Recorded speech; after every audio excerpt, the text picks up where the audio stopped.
help me welcome Kevin Ames. Thank you again. You're awesome. Got the mic. Good afternoon. It's a pleasure for me to be with the greatest airline in the world. Yeah, I'm not kidding about that. It's not just for your own sake, right? Actually, I was here 2 weeks ago with the B team, and I'm tickled to be invited back to the A group. So it's fun to be here with you guys. It was interesting. The day after I left here 2 weeks ago, I got my million-mile notification. So I just think that means you fly too much. I'm not sure that's a really cool thing, but I still need somebody to explain the 360 thing. When you get a minute just after I'm done, will you come and tell me what that does? We are just absolutely thrilled to be here. We are thrilled with the relationship that we have developed with Delta. I'm here with Jeff Whitney, who's in the back of the room, who, like Tom Brady, is the greatest of all time, apparently. And it's fun for us to be here and share this time with you. Our focus is on culture, the development of culture and people. We had a great founder at Obert, or O.C. Tanner back in 1927, Obert Clark Tanner. People ask us all the time, what's the O.C. in your name all about? And it's just Obert's initials. And Obert built our organization on this foundation of appreciation of people, which is essentially shining a spotlight on who people are and on the great work that they do from day to day and on their loyalty and their contribution over time. So if you don't mind, I want to just pause for a second and express our appreciation first to the folks here at Marriott Hotel who provides all of this great service for us out there. We come in here to breakfast, we have lunches, we have breaks, all this amazing stuff going on. When you get a minute, will you just let them know that you see it? Let them know that you appreciate the fact that we don't have to come in and do the dishes and we don't have to do the cooking. It kind of makes things nice, doesn't it? I appreciate Lance in the back of the room and his great team. Jay's working on the great T-shirt team out here. I call them the T-shirt team. They do such great work. These are folks that make all of these things happen so smoothly. These two that do the signing over here, we appreciate that. Go ahead and compliment yourself with that, right? I think it's important that we, and don't say anything I don't get to see, by the way. It's important that we take a minute to share appreciation because that's ultimately how we build people. That's how we develop this concept of culture. I like what Lou Gerstner said. He's a former CEO of IBM. And he says, what I learned as leader of that organization was that culture isn't part of the game. Culture is the game. What we know is not only is it the foundation of your organization, it is the secret sauce to success. Culture will determine the success of the organization. It will either enable or inhibit the achievement of your goals. And that's really true on a team as much as it is for an organization. The people decide to either help you achieve or they get in your way. Don't you find that? And it's up to us, leaders, to make the difference, to take us to a place where we can be what we're supposed to be. And cultures are simply made up of what? This is the interactive part. People, right? We believe that great cultures are simply a vibrant community of people that have three qualities. Now, I'd like you to ask yourself, first, if you have them. Consider whether you have these three qualities or not, and then think about whether you have the ability to cause someone else to have them. So a vibrant community of people who first love what they do. They've attached personal meaning to the contribution that they make from their position in the company. They understand the overarching purpose of the organization, but they understand how they contribute to that whole. And because they understand it and have decided to be passionate about it, they choose to love what they do. Shaw talks about the idea that the greatest joy in life, the true joy, comes from being used for a purpose recognized by yourself as a mighty one. Now notice that he suggests that it's chosen by us. We make the decision to do this. These aren't things that happen to us. We don't wait to see how it's going to go. We choose to come in and turn our job into a calling so that this isn't a place, but it's a purpose. And some of us in this audience, this is a purpose, and we think about it all the time. But for others, it's a place still, and we're still making up our mind. Let's do that. Let's get that done. Let's make up our mind to apply passion to the purpose that we have today and really connect to that so that we love what we do. Second, they love who they do it with. This is a powerful part of a culture. And I want to point out to you that that's also a decision. I don't show up and hope they treat me well before I allow myself to like them. I decide on my way to work that I'm going to love who I do it with. Does this make sense to you? You don't wait and see how you're treated and then reciprocate in kind. You determine in advance. I'm going to go in and love what I do today. And I'm going to go in there and I'm going to love who I do it with. Because I can make that decision. I'm not going to be dependent on whatever happens to me. I'm going to be stronger than that. I'm going to be more mature than that. I'm going to make the decision to be this. So I'm going to love what I do, and I'm going to love who I do it with. And finally, they love who they do it for. And they get very clear that this is not for a board of directors or a CEO or even their boss. They get clear about the idea that we are making a contribution to the well-being of other people. This is our customer. That's who we do it for. And if we can focus on that and have stories told about that, then we'll understand what it means to love who we do it for. And there's tremendous stories that support that. And all of these things can take us to a place where we just have this great culture. I like what Marilyn Carlson, founder of the Carlson Company, said. She believed that successful organizations should be great places where great people can do great work. That's an awful lot of greatness for just after lunch here in Atlanta, isn't it? Isn't it? That's a lot of greatness. How many of you actually believe in greatness, in people? Boy, there's a lot of hands going up. You know what's interesting about that is we have a lot of conversations in the hallways and over coffee about people we don't think are great, don't we? Don't we? Maybe too many of those, huh? If we truly believe in the greatness of people, I think our job then should be to bring that out, don't you? I think that should be our job, to contribute to the well-being of other people, be faithful to the absent, and to be focused on helping them achieve greatness. What we believe is that within everyone lies the seeds of greatness. I think that means potential, doesn't it?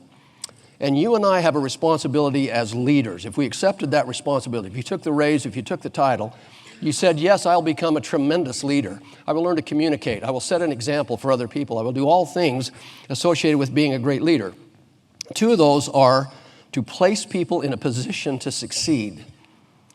You have to do that for yourself, and you have to do that for others. Place people in a position to succeed. Then provide all of the conditions necessary for growth. And I have to understand each member of my team and understand what the conditions are that they need so that they will be in that deep, rich soil that seeds need. And then they provide the rain and the sunshine in the amounts that are necessary for each individual to understand how to get there. Then we can start to approach this idea of greatness, and we believe in it. We want to unlock potential here. And I believe, again, within everyone lies the seeds of this kind of potential. Do you, leader, have the ability to bring that out? How much time are you spending weekly on cultivating your ability to inspire this in others, to truly unlock someone else's potential? Because I don't find most people are limited very much. They just haven't been placed in the right position necessarily or provided with all the conditions necessary for their growth. And you and I as a leader have the responsibility to do that. If we're going to unlock potential, I've got to see it in that person. I've got to look for it. I've got to find it. I've got to believe in it. And then I've got to tend to it. It's my responsibility. I said yes to leadership. That means I will serve. I will contribute to the well-being of the people that work with me and for me to get that done. It's a powerful idea. We found that there's a half a dozen things that you need to know as a leader in order to have influence over people in a positive way. These are the things that most individuals really need inside of a professional environment. They need leadership. What the statistics tell us is people do not choose causes by and large. They choose leaders and follow leaders into causes. It puts a lot of responsibility on us as leaders. The job of the leader then is to connect people to purpose, to a purpose that is greater than themselves. It causes them then to become self-propelled people on behalf of that cause.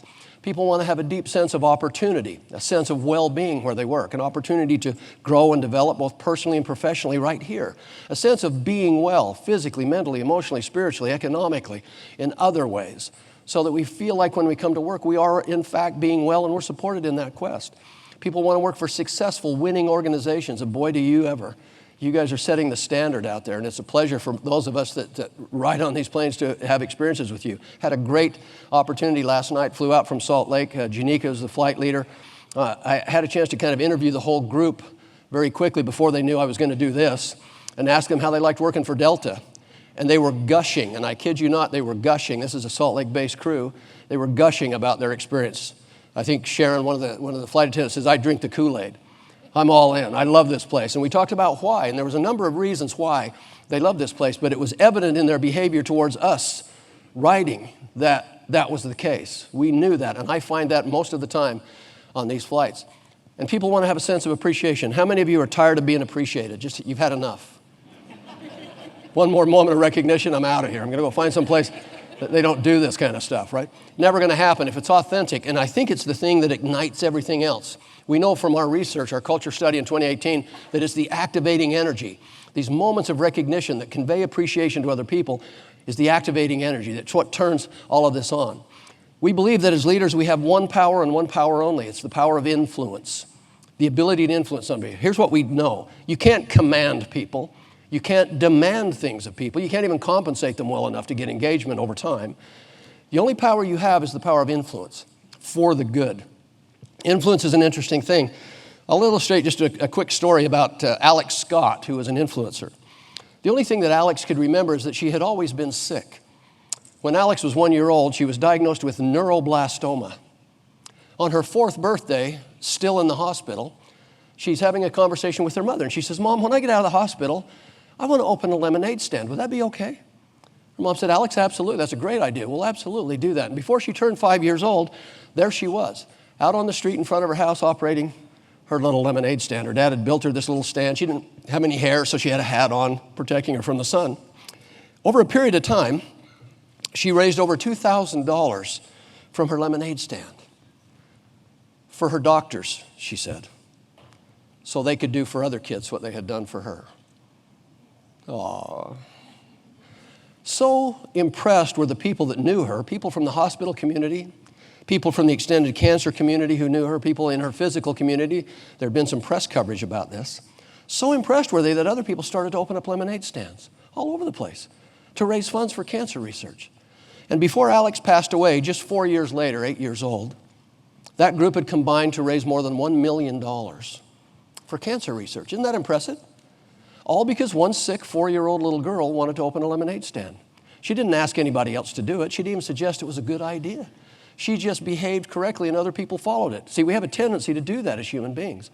When we have exemplary behavior, other people tend to follow that behavior. It puts a tremendous responsibility on us if we're adults. Some wise person said, "When I became a man, I put away childish things," and it's time to do that and start to be an example that inspires other people to do other things. Upon her passing, her parents wanted to continue her legacy, so they started the Alex Lemonade Foundation. And today, all over the country, all over the world, through lemonade stands, through 5 and 10K lemon races, lemon dances, and other lemony things, people are raising funds for cancer research. To date, more than $150 million have passed through the Alex Lemonade Foundation. Is that not impressive?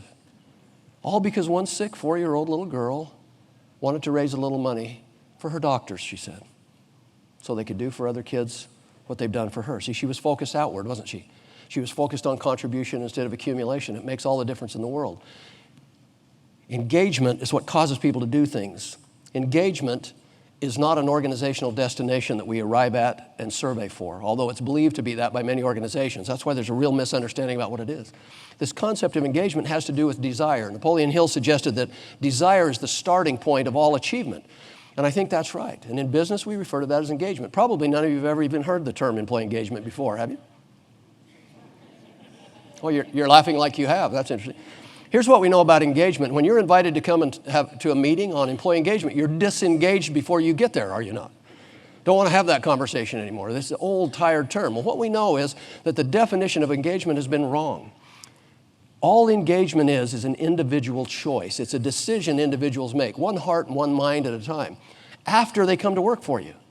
That's when they decide if they're going to engage with the purpose, the mission, vision, values of your organization or not. That's when they'll decide if they're going to produce great work on behalf of your organization or not. But they're deciding that. It's their decision. I like what Tammy Erickson, a friend of ours over at London Business School, suggested, that it's a discretionary effort. And I think we all know that.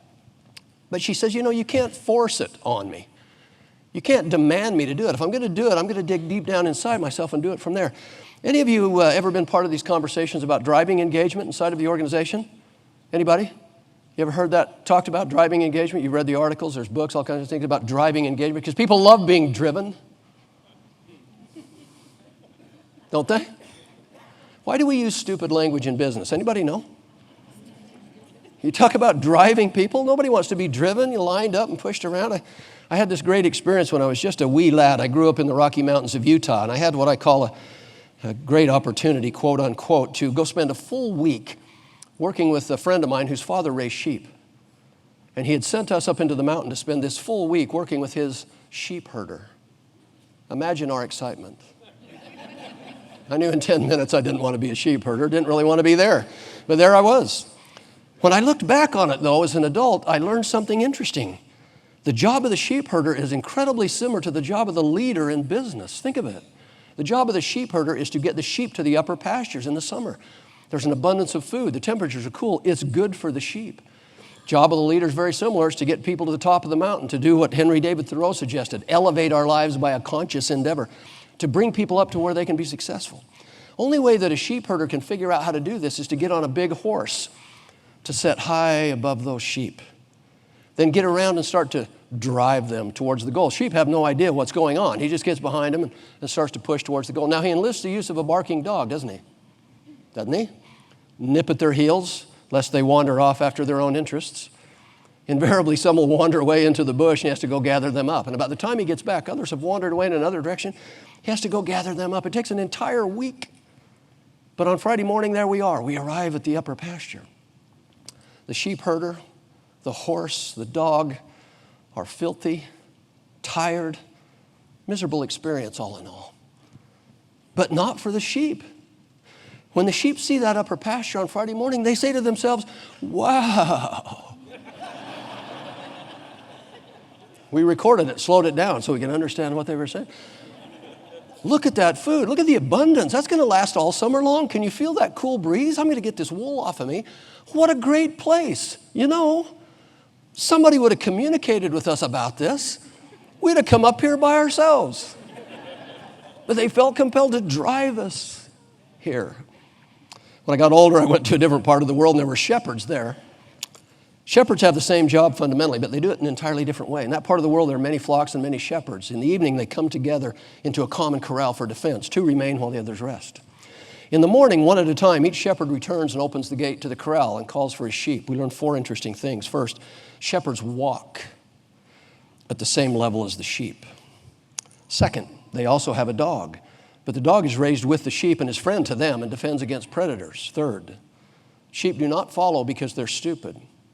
The only sheep that leave the corral are those that hear their shepherd's voice. And fourth, shepherds lead from the front. A shepherd simply calls for his sheep and begins to walk to the upper pasture, and the sheep follow after him because they are so well cared for, they want to be where that shepherd is. And we're not talking about sheep and shepherds, are we? We're talking about a different kind of leadership. There's an old verse that says, there was a shepherd that did live, and held his thoughts as high as were the mounts whereon his sheep did hourly feed him by. The idea is simple. You and I have to change the way we think about leadership and influence. That'll change the way we feel about it, and those two things will combine to cause us to behave differently. And then we'll start to have an impact on other people. We'll inspire them and cultivate them, not drive them to the goals that we're looking for. We don't want to drive people. We want to cause them to make a connection. We want to cause them to make a decision to relate authentically with people, to understand their circumstances, whatever they might be. Sharice Evans did that. She noticed that there was a young woman that was just distraught near the ticket counter, and she wanted to understand more about it, so she approached the young girl to see if everything was okay, and it wasn't. This is a young exchange student on her very first flight, and she's lost her passport, and she's trying to get home. Any of you ever have that kind of experience? Right? You lose a passport, you're a little sideways about that, and she is absolutely panicked. Well, this young lady takes her under her wing. She takes ownership of the situation. She says, okay, let's calm down. She gets her a bottle of water. She says, okay, let's retrace our steps. They go back through the airport. They go back through the parking lot area where she was walking from an adjacent hotel. They go back to the hotel. They look through all of these things, can't find anything. They get outside. They're sitting there just trying to calm down. She's trying to keep her under control a bit. She says, I'll tell you what, one more time, let's just go through your stuff and just see. And about 2 minutes later, lo and behold, in the bottom of the bag is the passport. All is well, right? We're saved. She's back on the phone immediately with her parents, who she'd been talking to throughout, right? And she's talking to her mother saying, oh, they've saved the day. You know, this young lady's taken over and really helped me get this, and together we kind of found it. And then she says, okay, hang on. And she hands the phone to Sharice. And Sharice gets on the phone, and it's the mother of this young girl. And she says, I just want to take a minute and thank you for treating my daughter like your daughter and enabling her to get on with her trip. It's kind of cool, isn't it? See what we can do? One moment, I'm alone. I'm all by myself wondering what I'm going to do without my passport. The next moment, I'm in somebody's hands who's going to take great care of me. And suddenly, I can connect to this contribution I make to other people. Now I can look for more opportunities. I can tell that story to a lot of other people. who, when they're faced with the same kind of thing, can provide the same kind of help, couldn't I? As a leader, I could tell a lot of stories like that take us where we want to go. Leadership is critical to this process. We're supposed to chart the course, aren't we? We're supposed to lead out strategically and globally. What we have to do is take personal responsibility for ourselves first. It's what Stephen Covey called being proactive. Take personal responsibility for the outcome. Don't wait for other people to provide it. Don't wait to receive all the things you need first to do it. Just provide it. Overcome the gaps that you might have and provide leadership and make contribution. Lead out. Take personal responsibility. Then place your people in a position to succeed. Provide the conditions necessary for their growth. And what you will see is they grow. They do it naturally. That's what seeds do, and that's what people do. Naturally, they blossom beautifully and perfectly when we provide them with the right kind of things to take them where we're going. This is your responsibility. If you said, yes, I will be part of the leadership group, you said, yes, I'll become a great leader. That's a personal commitment. The money's already coming. The title's already in place. Are you a great leader? What are you doing weekly to be a better leader? Because the journey begins inside of you. It's a decision that you have to make. What am I going to read? What am I going to write? What am I going to think about? Who am I going to talk to? What am I going to listen to become better at leadership? I have to become better at leadership because that's what influences the employee's experience. They're having an experience, and it's largely affected by you, isn't it? The immediate supervisor has the greatest influence on employees, always. Are you a person they want to leave or a person they want to stay for? It's a big question. Do I cultivate people? Do they love working with me?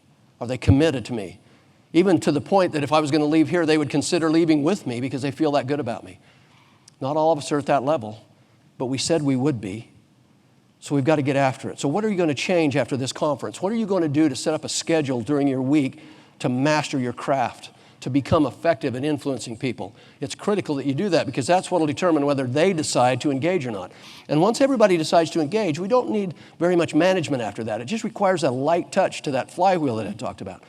That happens after everyone's made a decision to be proactive and dynamic inside the organization. And they're kind of waiting on you a little bit to influence that. And once they do, and once we decide to come together, we start to feel this thing called culture. We choose to come together as a community, as a group. We're actually born and crafted to achieve things socially in groups. We like it. We like to be recognized for the success we have in those groups. We like working with other people. We just have to have the environment that cultivates that. And we can do that through this leadership because ultimately, if we don't have that culture developed, we won't be as successful as we could be. But when we do have this great culture, like you have and are building here, you're going to be amazingly successful. You're going to rise from the ashes of a decade ago to be the industry leader in your space. That's a powerful idea. We know that we are all faced with challenges, but we're also faced with opportunities, and it is up to us to take personal responsibility for those two things. What we know is it is not the direction of the wind, but the set of the sails that determine the direction you go. And you're in charge of the boat. You're in charge of the sails. Do you want to go into the wind? Then set the sails correctly and go into the wind, because there's going to be days, is there not, when the winds are blowing in your face. Anybody had a day like that? Anybody had a day that wasn't like that? We take off into the wind, though, don't we? It causes lift, doesn't it? I think it causes growth. It's opportunity. I can look at it two ways. Oh, this is a miserable day. Or, what a great opportunity. This is going to challenge me big. I'm going to grow through this and come out the other side and make a difference. David Lappin's a friend of ours. His business focuses entirely on helping companies define their purpose and understand great leadership. And he found that it is the character of the leader, in fact, that determines the success of the organization. Character means that characteristics and attributes that I actually possess. It's what I actually am, what makes me up. One of the things that we have to do with that character, that kind of leadership, is go beyond. Analyze, innovate, execute with excellence. It's a big deal. A big deal. Beth Sullivan's a CEO of a major brand development organization. She was in Europe, returning home from Paris, actually, trying to get home on a Sunday. And as she was putting some mail in a mailbox, just a while back, she was putting mail in a mailbox, and she knew that immediately as she released the mail, she said, into this mailbox, she remembered that her passport was on the bottom of that stack. And now the passport's dropped into the mailbox. Now it's Sunday. So now she has to go find somebody to see if they can get into that mailbox. And of course, they absolutely can't do that. They can't touch it, and nobody will be in until Monday. That's a problem. So then she talks to another person. Well, you're going to have to go to the U.S. Embassy in Paris on Monday and see if they can grant you an emergency passport. You can start to see the tension building right now. This is a disastrous situation. But as she was talking, Kareem was understanding of her situation, thought it out for a minute, stepped out from behind the counter and started to take ownership of this situation. He says, let me see what I can do. So he got a hold of the transportation people to see if we could get her resolved, to see what we could do. Called a guy named James Wilkinson over. And they started to talk about what could do. And he actually interviewed her for a minute, make sure that she was okay, right? And then they agreed that they was going to try to get this done. And so together they started working her through the process, get her ticket, get her through security, get her through the customs stuff. Took her all the way to the gate to get her home today. Went out of their way to solve this problem for her. Then Kareem went back and wrote a personal note and put it on the mailbox to get that passport back to them as soon as they came in on Monday. And then he pinged her every day to update her on the progress, let her know that he had gotten back the passport. It was just a couple of days later that she received the passport in the mail. Kareem took total responsibility for the outcome.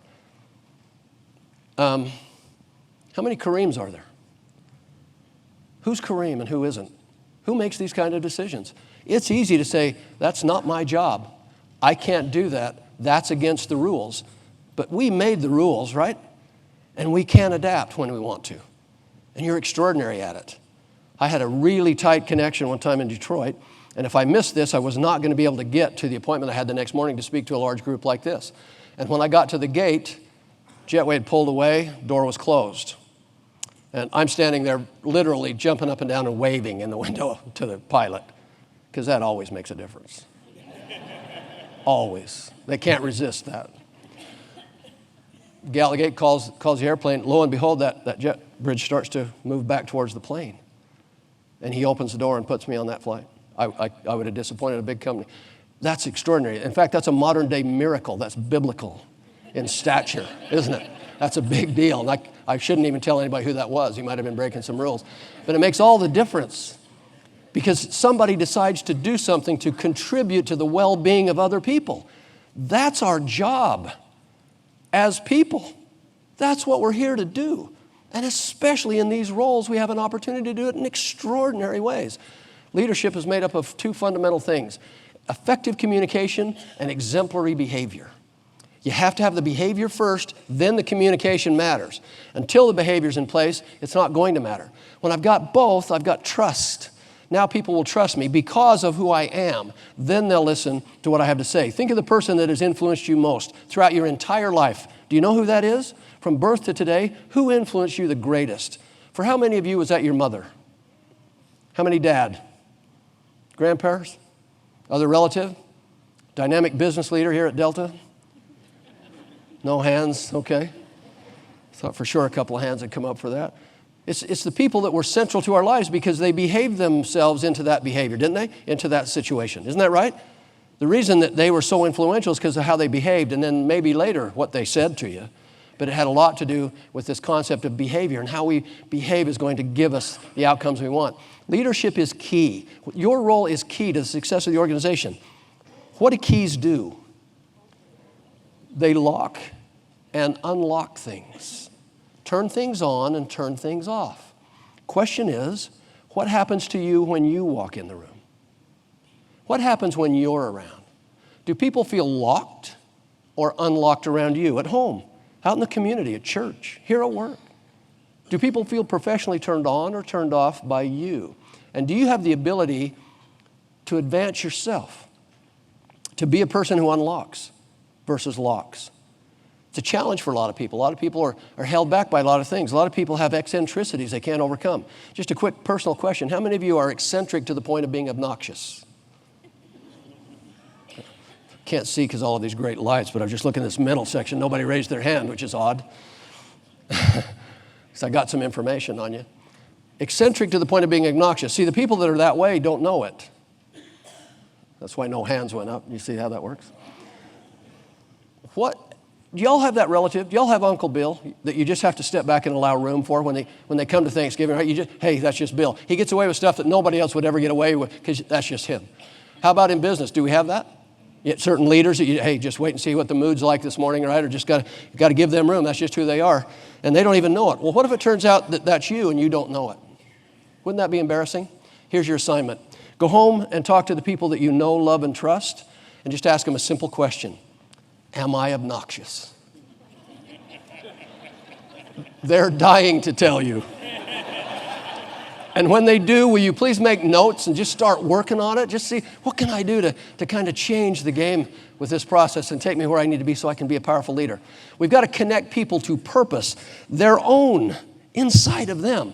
They want to connect to this overarching noble cause of the organization, no question. We will be the best in the world at connecting people. There's no question about that. But what is their personal contribution? See, there's two kinds of purpose in business. The grand noble cause and the individual's purpose, the contribution they make to that whole. And we have to understand what that is. If we can start to make a difference. Every employee wants to know they're making a difference, that they're contributing in some way. But the leader's the one that has to deliver that message. You have to come back to them and show them how their contribution matters. And way too many people go far too long without ever hearing about the importance or the significance of the contribution they're making. And if it goes too long, they lose energy, they lose engagement, right? And pretty soon, ultimately, we probably lose them. But they leave long before the body goes, don't they? They disengage, not worth much to us, but they stick around for a long time. Can't do it. Peter Drucker's leading business influence in the world for about 65 years, suggested if we're going to get our people nearer the focused range, focused on what? Focused on doing great work and making this contribution. He says we've got to up their motivation and enthusiasm. The problem with that is motivation and enthusiasm are intrinsic values.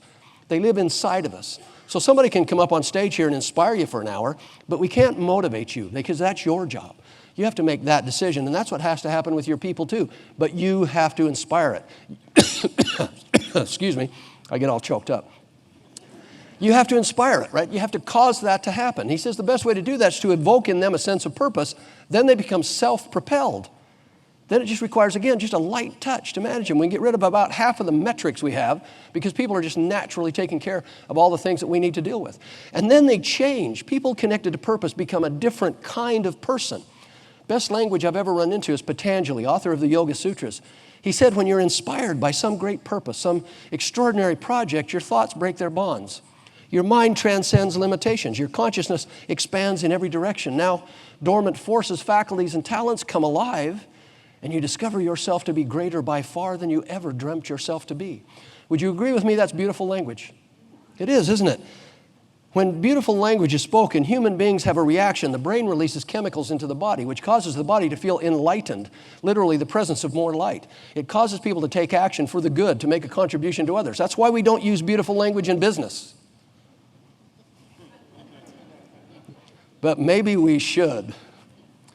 All we need to do is connect people to purpose, theirs and the organization's, and they will blossom and grow and produce and be engaged and do all of the things that you're wanting them to do, but it's our responsibility to help get them there. Your job is twofold. First, identify what the higher purpose of this company is. That's the contribution you make to me, the person sitting in the seat.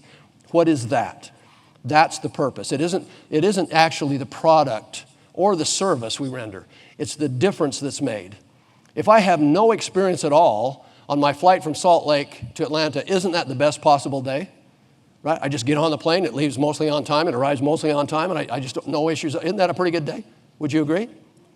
No, the answer is yes. People are going, no, that's not good enough. You kidding me? You don't travel every day. That would be great. Right? Now, if it turns out I have a really pleasant flight with a lot of great people on a great plane, that's even better, and that's what I get on Delta. But we've got to make that decision. We've got to understand what it is. What's that higher purpose? But second, we've got to learn to articulate it. How many of you love to articulate? How many don't know what it is? Articulation for our purposes means that you're able to speak to another person in a way that causes them to understand you and are moved to do something about what you've said, both. Do you know what the number one fear of human beings is? Public speaking. What do I do? Am I courageous or what? We're afraid to talk to other people. Again, when I became a man, I put away childish things. Folks, it's time to get rid of childish insecurities we've carried along forever. Oh, I just can't do that. Oh, I just can't do that. Anything that you argue for, you can have, you know. Any limitation you want to argue that you have, you can keep that. Or you can say, no thanks. I was scared when I was 8 years old to talk. How old are you now? Overcome that. We've got to learn how to talk to people. We've got to learn how to articulate one-on-one in critical situations. And we've got to learn how to talk to teams and groups of people. And you know what? Every personality that speaks with passion about something that they know deeply is attractive. Every one. If I sat around the fire or we sat around a dinner table and I listened to you tell stories about things you love, you would be incredibly engaging. But you don't apply that same energy when you get up and speak to somebody or you take them into a room and you have a conversation, do you? But it's time. We've got to do that. That's part of our responsibility in leadership. Identify the higher purpose, speak to it all the time, articulate to people in ways that causes them to understand what we're trying to do and the impact that we're trying to have on people. No one better connects the world. That's our theme. How much time are we spending talking about it? How much time have you ever spent sitting down to identify what does that actually mean to me? How do we do that? What is the benefits associated with it? Could you articulate something on this for 5 straight minutes? If not, figure that out. Tell me a story about it. Make a connection so I understand what my purpose is here, so I get what's going on. Finally, we focus heavily on this idea of recognizing people, and the point of recognition is to convey appreciation. Recognition is not a complete moment until appreciation is felt by the recipient. Do you understand that? It's not just this run-by thing and point, hey, great job, whoever you are, whatever you did. That's not recognition, right? That moment has got to be special to the individual so they feel appreciated. That's the purpose of this. Human beings that feel deeply appreciated produce great work naturally. They just want to do it. Then you just work with them. They don't work for somebody, they work with them. We wrote this book so you would understand why this is so important, what to do about it, and how to do those things beautifully. And we would encourage you all to get your hands on it if you can. It will change the way you feel about leadership and what you're doing. People want to know that they're appreciated. People want to make connections. We have so many interesting tools today to connect, isn't that right? And yet we're lonelier than we've ever been, aren't we? We all have 2,500 friends. You've probably had 127 likes already today on something you posted out there, and yet we don't know anybody. We're not having any human connections. The UK just appointed a minister of loneliness. Now the government's going to solve for loneliness because they fixed everything else, and now they're going to focus on that. Thank goodness. Surely we'll have a congressman soon that's focused on our loneliness and overcoming it. It's an interesting challenge. We've got to get to a place where we're having human connection. I think I heard that this morning in the first keynote, didn't I? Ed, somebody was talking about bringing humanity back into the company. Yeah, somebody that really has some investment in this. 53% of people feel a sense of belonging at the organization. That's half. Let me give you some news about statistics. Half the people in the world wake up happy, and the other half wake up mad. And that's what you see in statistics most of the time. We're having an easy influence over the half that are happy. They'd be happy doing anything. They don't really care. They're just going to choose to be happy today. But that other group are miserable. Raise your hands. So look, we know from the statistics that half of this group wakes up. Okay, so figure that out. And if you're a little bit grumpy, get over it. Get over yourself. It isn't that big a deal, right? Come on, be happy. Isn't there a song like that? This is a big deal. We've got to lead out. Appreciation is a key to that. The first definition of it is a sensitive awareness or understanding. Of what? Of people and work, because that's what we're here to do. Great story of a young girl. She was in elementary school and she was a fidget. Anybody know little kids that are fidgets? Anybody have one or two? Anyone used to be one? She just could not sit still. I mean, to the point it was really a problem, right? I mean, she just, in any environment, she just could not sit still. Mother finally took her to a specialist to see what's wrong. Specialist spends some time with this young girl and then brings the girl and the mother together in his office, and they're talking for just a minute. And then he says to the young girl, he says, now, I've got to talk to your mother privately. I'm just going to take her out in the hallway. We'll just be on the other side of the door. While I'm out of the room, I'm going to turn the radio on here to keep you company. He turns it on. They get up and start to walk out. She's fidgeting already before they're even out of the room. They shut the door, and he says to mother, now just watch through the window. And in less than a minute, this girl is dancing around the room to the music that's on this radio. She can do nothing else. And he lets it sit for a couple of minutes. And then he says to mom, he says, you know, there's nothing wrong with your daughter. She's a dancer. You put her in an education path that's based on dance, she'll learn all the other competencies as a natural consequence of that. But if you keep her in public school, likely to kill her there. She can't sit in one of those desks all day long. I'm not sure any kids can, but she certainly can't. Change her path, and they did. And it's a cool story. This little girl's name was Jillian. Jillian Lane. Jillian Lane, the dancer. Jillian Lane, the choreographer.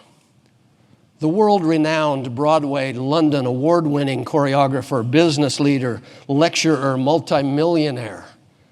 Or she's Jillian, the little girl they wrote a prescription for and told to calm down. But we had a sensitive awareness or understanding that made all the difference, didn't it? I have to take the time sensitively to gain an awareness of who my people are and what their needs are if I'm going to place them in a position to succeed, if I'm going to provide the conditions they need for growth, because everyone can dance. I just need to put them in a position where they're free to do it, and then they will become. The second definition is the expression of approval, gratitude, appreciation. This is where recognition lives. It's just the conversation you have, and you have to learn to do it beautifully.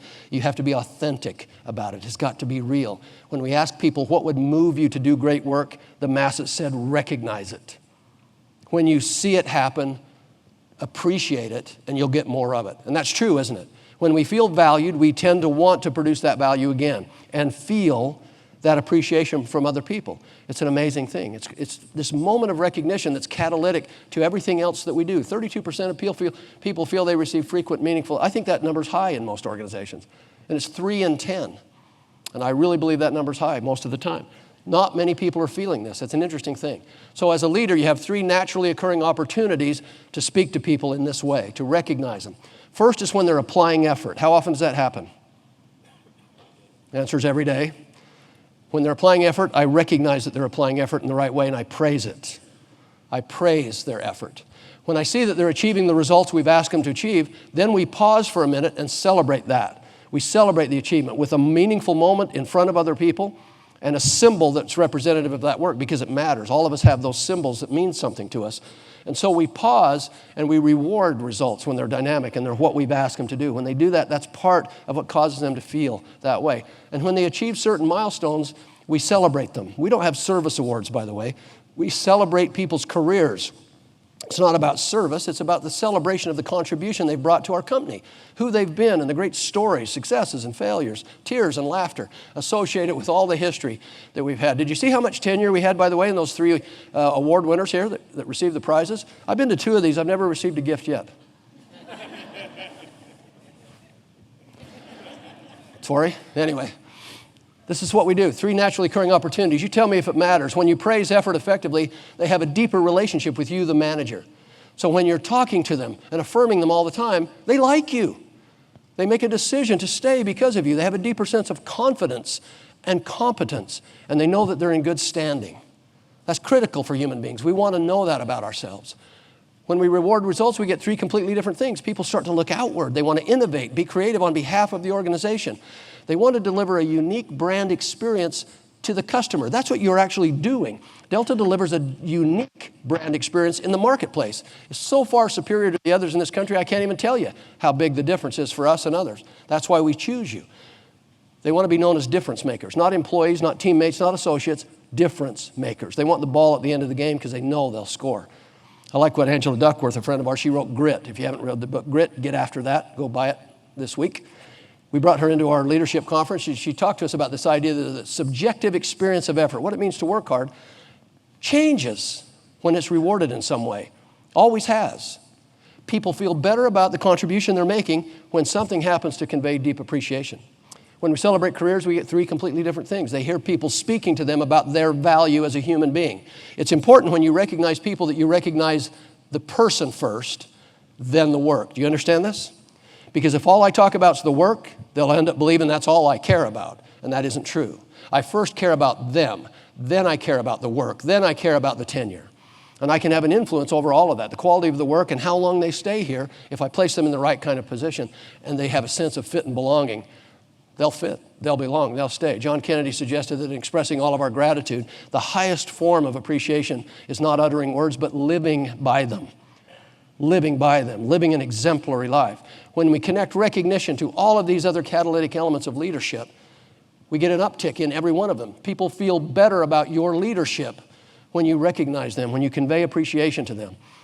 Every time, in every one of these areas, they connect to purpose in bigger and deeper ways. It's an extraordinary thing, and it's so simple to do, but it is a craft that you have to learn to master. You have to learn how to express it. If you do this well, you will get on your team, and actually with you, even your family, if you apply it at home, but be careful, you'll scare people.